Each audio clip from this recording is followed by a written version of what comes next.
25,000ಕ್ಕೂ ಅಧಿಕ ಮತಗಳಿಂದ ಗೆಲ್ಲಿಸಿಕೊಟ್ಟಂತ ನನ್ನ ಕ್ಷೇತ್ರದ ಮತದಾರ ಬಂಧುಗಳಿಗೆ ನಾನು ಸಾಷ್ಟಾಂಗ ವಂದನೆಯನ್ನು ಧನ್ಯವಾದಗಳನ್ನು ಸಮರ್ಪಿಸ್ತಾ, ಕಳೆದ 1.5 ತಿಂಗಳು ಹಗಲು ರಾತ್ರಿ ಭಾರತೀಯ ಜನತಾ ಪಾರ್ಟಿಯ ಅಭ್ಯರ್ಥಿಯಾದ ನನ್ನನ್ನು ಗೆಲ್ಲಿಸಿಕೊಡುವಂಥ ದೃಷ್ಟಿಯಲ್ಲಿ ಹಗಲು ರಾತ್ರಿ ದುಡಿದಂಥ ದೇವದುರ್ಲಭ ಕಾರ್ಯಕರ್ತರ ಸತತ ಬಹಳ ಅವಿಭೃತ ಶ್ರಮದಿಂದಾಗಿ ಇವತ್ತು 25,000ಕ್ಕೂ ಹೆಚ್ಚಿನ ಮತದಿಂದ ನಾನು ಮಂಗಳೂರು ನಗರ ದಕ್ಷಿಣದಲ್ಲಿ ಗೆದ್ದಿದ್ದೇನೆ.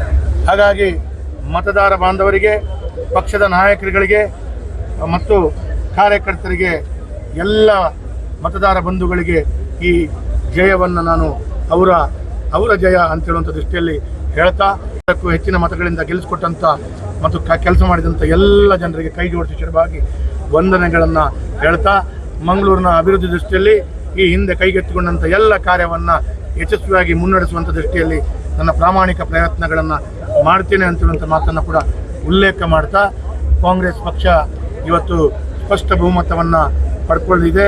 ಹಾಗಾಗಿ ಕಾಂಗ್ರೆಸ್ ಪಕ್ಷದವರು ಹೇಳಿದಂಥ ಏನೆಲ್ಲ ವಾಕ್ಯಗಳಿದೆ ಅದನ್ನು ಹಲವು ಬಾರಿ ನೆನಪಿಸಿಕೊಡುವಂಥ ಜವಾಬ್ದಾರಿಯನ್ನು ನಾನು ಮಾಡಬೇಕಾಗ್ತದೆ.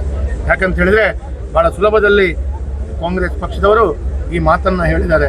ಕಾಂಗ್ರೆಸ್ ಗ್ಯಾರಂಟಿ ಅಂತ 5 ವಿಚಾರಗಳನ್ನು ಹೇಳುವಂಥದ್ದನ್ನು ಮಾಡಿದ್ದಾರೆ. ಹಾಗಾಗಿ ಅದನ್ನು ಮಾಡಲಿಕ್ಕೆ 5 ವರ್ಷಗಳ ಕಾಲ ಅನುಷ್ಠಾನ ಮಾಡುವಂಥದ್ದನ್ನು ಮಾಡ್ತಾರೋ ಇಲ್ವೋ, ಮಾಡದಿದ್ದರೆ ಜನರು ಏನು ಉತ್ತರ ಕೊಡ್ತಾರೆ ಅದನ್ನೆಲ್ಲವನ್ನ ಮುಂದಿನ ದಿನಗಳಲ್ಲಿ ಕಾದು ನೋಡಬೇಕಾಗ್ತದೆ. 100ಕ್ಕೆ 100 ಕಾಂಗ್ರೆಸ್ 173 ಪ್ರಣಾಳಿಕೆಯಲ್ಲಿ ಈ ಹಿಂದೆ ಕೊಟ್ಟಂಥದ್ರಲ್ಲಿ 70 ಚಿಲ್ಲರೆ ಮಾತ್ರ ಅವರು ಕೈಗೆತ್ತಿಕೊಂಡಿದ್ರು. ಇದು ಕೂಡ ಅದೇ ರೀತಿಯಲ್ಲಿ ಕೈಗೆತ್ತಿಕೊಳ್ಳಾಗಲ್ಲ. ಆದರೆ ಜನರು ಆಚೆಯಲ್ಲಿ ಅವರಿಗೆ ಅವಕಾಶಗಳನ್ನು ಕೊಟ್ಟಿದ್ದಾರೆ. ಆ ಒಂದು ಅವಕಾಶಗಳನ್ನು ಕೊಟ್ಟಿರಬಹುದು.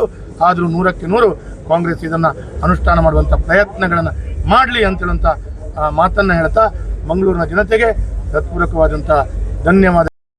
ದೇಶದಲ್ಲಿ, ಇಡೀ ರಾಜ್ಯದಲ್ಲಿ ಮಂಗಳೂರಿನ ಸಂಸ್ಕೃತಿಯನ್ನು ಅದೇ ಹೇಳಿದ್ದೆ ನಾನು.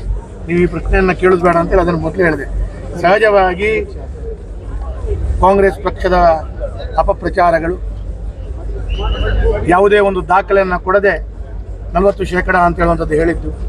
ಆದರೆ ಎಲ್ಲೋ ಒಂದು ಕಡೆ 40% ಅಂತೇಳಿ ಭ್ರಷ್ಟಾಚಾರ ಅಂತ ಹೇಳಿದಂಥ ವಿಚಾರಗಳನ್ನು ಜನರು ಸತತ ಒಂದು ಸುಳ್ಳನ್ನು 1000 ಬಾರಿ ಹೇಳಿದಾಗ ಸತ್ಯ ಅಂತ ಹೇಳುವಂಥ ದೃಷ್ಟಿಯಲ್ಲಿ ನಂಬಿಕೊಂಡು ಆ ಕಾಂಗ್ರೆಸ್ ಪಕ್ಷಕ್ಕೆ ಅವಕಾಶವನ್ನು ಕೊಟ್ಟಿದ್ದಾರೆ. ಕಾಂಗ್ರೆಸ್ ಗ್ಯಾರಂಟಿ ಅಂತ ಹೇಳುವಂಥದ್ದನ್ನು ತೋರಿಸ್ಬಿಟ್ಟು ಕಾಂಗ್ರೆಸ್ ಪಕ್ಷಕ್ಕೆ ಅವಕಾಶವನ್ನು ಕೊಟ್ಟಿದ್ದಾರೆ. ಹಾಗೆ ಇದು ಎಲ್ಲವನ್ನ ಕೊಟ್ಟಂಥ ಸಂದರ್ಭದಲ್ಲಿ, ಹೇಳಿದಂಥ ಸಂದರ್ಭದಲ್ಲಿ ಈ ರಾಜ್ಯದ ಬೇರೆ ಕಡೆಗಳಲ್ಲಿ BJPಗೆ ಹಿನ್ನಡೆ ಆಗಿದೆ ಅಂತ ಹೇಳೋದು ನಾನು ಭಾವಿಸ್ತೇನೆ. ಹಾಗಾಗಿ ಕಾದು ನೋಡಬೇಕು, ಕಾಂಗ್ರೆಸ್ನವರು ಹೇಳಿದಂಥ ವಿಚಾರಗಳನ್ನು ಯಾವ ರೀತಿಯಲ್ಲಿ ಅನುಷ್ಠಾನ ಮಾಡ್ತೇವೆ. ನಾವು ಕೂಡ 16 ವರ್ಷಗಳಿಂದ ರಾಜಕಾರಣದಲ್ಲಿದ್ದೇವೆ. ಎಲ್ಲರೂ ನೋಡ್ತೀವಿ ಯಾವ ರೀತಿಯಲ್ಲಿ ಕಾಂಗ್ರೆಸ್ನವರು ಇದನ್ನು ಅನುಷ್ಠಾನ ಮಾಡ್ತಾರೆ ಅಂತ ಹೇಳುವಂಥದ್ದನ್ನು ನಾವು ಕಾದು ನೋಡಿ. ಈಗ ಎಷ್ಟೋ ಜನರ ಮನೆಗಳಲ್ಲಿ 2,000 ರೂಪಾಯಿ ಚೆಕ್ಕಿನ ಹಾಗೆ ಕಾಪಿಯನ್ನು ಮನೆ ಹೋದಾಗ ಕೊಟ್ಟಿದ್ದಾರೆ. ಅದನ್ನು ಹೇಗೆ ಅನುಷ್ಠಾನ ಮಾಡ್ತಾರೆ, ಆ ಚೆಕ್ಕಿಗೆ ಏನು ಬೆಲೆ ಇದೆ, ಇದನ್ನು ನಾವು ನೋಡಬೇಕು. ಆದರೆ ಇದನ್ನು ಜನರು ಕಂಡು ಎಲ್ಲೋ ಒಂದು ಕಡೆ ಆಡಳಿತ ಸ್ವಲ್ಪ ಮಟ್ಟದ ವಿರೋಧದ ವ್ಯವಸ್ಥೆಗಳು ಇದನ್ನೆಲ್ಲವನ್ನು ಕಂಡಾಗ ಆ ರೀತಿಯ ಅವಕಾಶಗಳು ಕಾಂಗ್ರೆಸ್ಗೆ ಸ್ಪಷ್ಟವಾಗಿ ಕೊಟ್ಟಿದೆ ಅಂತೇಳಿ ನಾನು